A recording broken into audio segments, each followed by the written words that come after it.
What is reasonable doubt?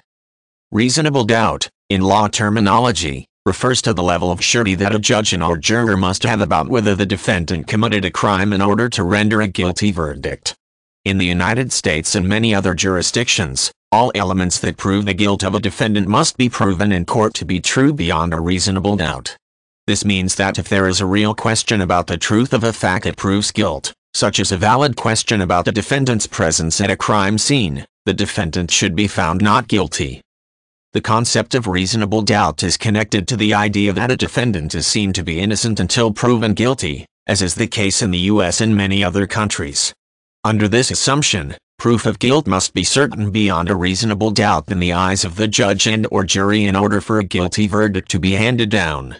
Proving facts beyond a reasonable doubt is particularly important in criminal cases because the verdict can lead to serious consequences for the defendant.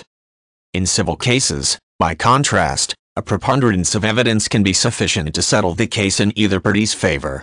A preponderance of evidence means that one side of the case has established greater certainty than the other, usually through the presence of a greater quantity of credible evidence or more persuasive evidence.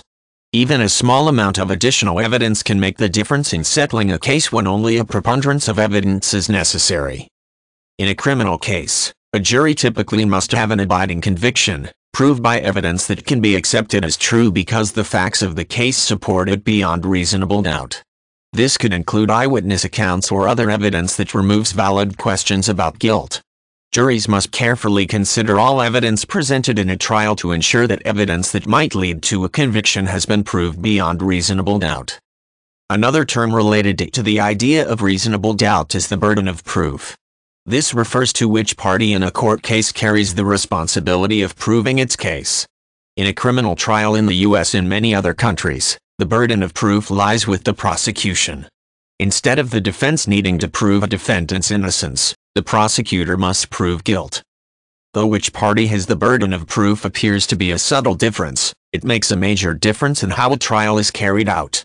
In some countries, a defendant is assumed to be guilty until proven innocent.